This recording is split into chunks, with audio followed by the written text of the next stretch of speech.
اب اس کے لیے انہیں چاہیے اعلی کار. اعلی کار ان کے جو بھی مسلمان حکومتوں کے سربراہ ہیں وہ تو اعلی کار ہیں ہی ہیں. اب انہیں چاہیے مسلمان حکمرانوں کے خلاف تو انہیں معلوم ہے کہ مسلمان وہ عام عوام کے اندر وہ کوئی محبوب شخصیتیں نہیں ہیں، نہ ان کی کوئی تقلید کرنے والا ہے. انہیں چاہیے ایسے دانشور کہ جو یہ جو گیپ ہے ویسٹرن سویلائزیشن اور مسلم سویلائزیشن میں اسے وہ پر کر سکے، برج کر سکے. چنانچہ رینڈ کارپوریشن کی جو 6-7 مہینے پہلے رپورٹ آئی ہے، انہوں نے 4 مسلمان کیٹیگریز جو ہیں وہ بیان کی. نمبر 1 فنڈامنٹلسٹ، جو اسلام کو ایک نظام سمجھتے ہیں کہ اسلام ایک پولیٹیکو سوشو اکنامک سسٹم ہے، وہ فنڈامنٹلسٹ ہیں، وہ ہمارے دشمن ہیں، ہم نے انہیں ختم کر کے رہنا ہے. دوسری ٹریڈیشنلسٹ، جو قال اللہ و قال رسول میں رہتے ہیں، مذہبی ہیں، ان کے مدرسے ہیں، ان کی مسجدیں ہیں، بس اس سے آگے کوئی نظام کا تصور ان کے سامنے نہیں ہے. تو یہ اگرچہ فی نفس ہی تو یہ خطرناک نہیں ہے، لیکن اگر فنڈامنٹلسٹ کے ساتھ مل جائے تو پھر بہت خطرناک ہے، اس لیے کہ ان کو جو ہے مسجدوں کے اندر ہر جمعے میں ان کا ایک جو ہے جلسہ ہو رہا ہوتا ہے، تو ان کے جو بھی کانٹیکٹ ہے وہ اس کی وجہ سے وہ بہت خطرناک ہے. لہٰذا انہوں نے کہا کہ ان کو دونوں کو ایک دوسرے سے دور رکھو، فنڈامنٹلسٹ اور ٹریڈیشنلسٹ کو. اور ٹریڈیشنلسٹ کو ان کے جو آپس کے فقہی اور عقیدے کے اختلافات ہیں ان میں الجھاؤ، ان کو اور بڑھکاؤ تاکہ وہ اس میں الجھ رہے ہیں، اس سے باہر نکلنے نہ پائیں. تیسری ان کا ماڈرنسٹ، یہ وہ لوگ ہیں کہ جو اسلام کی ایسی تعبیر کر رہے ہیں کہ جو ہماری تہذیب کے ساتھ کمپیٹیبل ہو جائے گی. یہ لوگ ہیں جنہیں سپورٹ کیا جانا چاہیے. کھل کر کہا انہوں نے. اب چونکہ امریکہ جو ہے سول سپریم پاور آن ارتھ ہے، اسے کوئی ڈھکا چھپا کر بات کرنے کی ضرورت ہی نہیں ہے. وہ تو ایک مست فیل کی طرح ہے، اور وہ اپنی ہر بات، جیسے اس نے کہا کہ ہماری یہ پالیسی ہے پری ایمپٹیو جو ہے ہم اٹیک کریں گے، جہاں سے بھی ہمیں اندیشہ ہوگا ہم اٹیک کر دیں گے، ہم نہیں پوچھیں گے، کوئی پرواہ نہیں کریں گے، نہ یونائٹڈ نیشنز کی نہ ورلڈ اوپینین کی.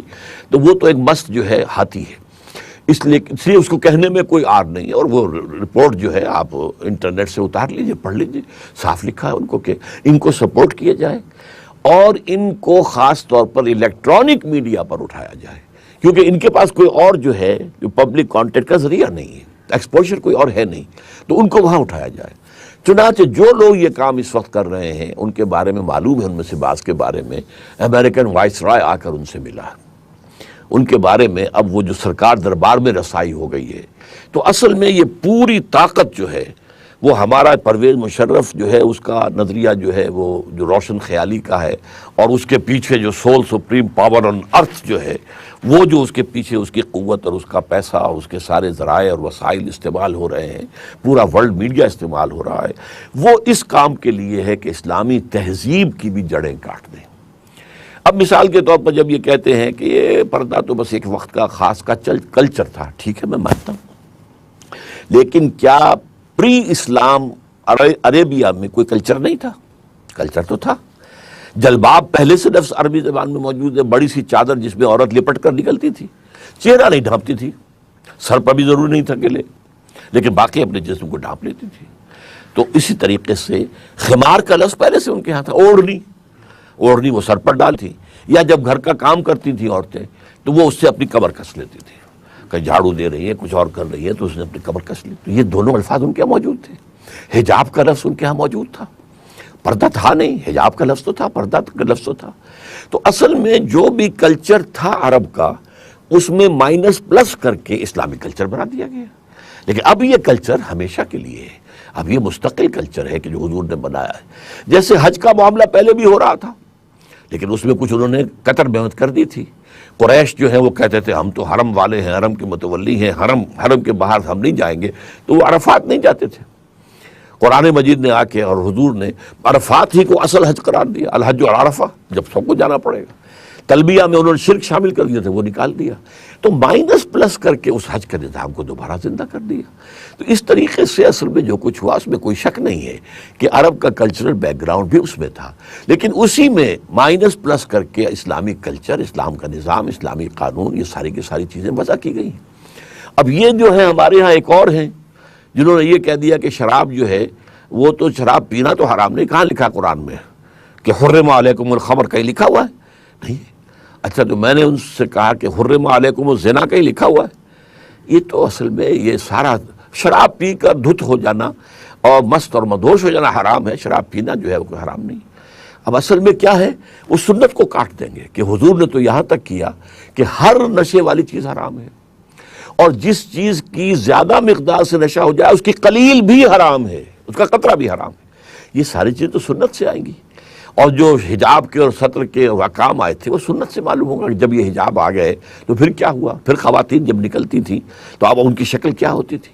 یہ سارا معاملہ سنت رسول اور سنت صحابہ رضوان اللہ تعالی علیہ مجمعین سے، سنت سے آپ کاٹ دیجئے، اس کے بعد اب آپ جو چاہیں مانی پہنا لیں، یہ تو وقت کے لیے تھا، یہ اس کے لیے تھا، یہ اس کے لیے تھا۔ حالانکہ اصل میں قرآن مجید اور سنت رسول یہ دو مستقل بنیادیں ہیں، سورسز ہیں اسلامی شریعت کی اور اسلامی نظام کی اور اسلامی تہذیب کی، اس حوالے سے میرے نزدیک۔ لیکن چونکہ یہ فتنہ اب جو ہے بڑی طاقتور جو قوتیں ہیں ان کی پشت پناہی سے اٹھ رہا ہے، تو ظاہر بات ہے کہ ان کو جو بھی اس وقت ایکسپوجر مل رہا ہے، اور پھر جو بھی ہمارے ہاں جو مغرب پرست پہلے ہی سے ہیں، مغربی تہذیب میں پہلے رنگے گئے ہیں، انہیں ایک جواز مل رہا ہے کہ چلو ٹھیک ہے، اسلام کی طرف سے بھی دیکھو کتنا بڑا دانشور ہے اور یہ کہہ رہا پردہ وردہ کوئی شے نہیں۔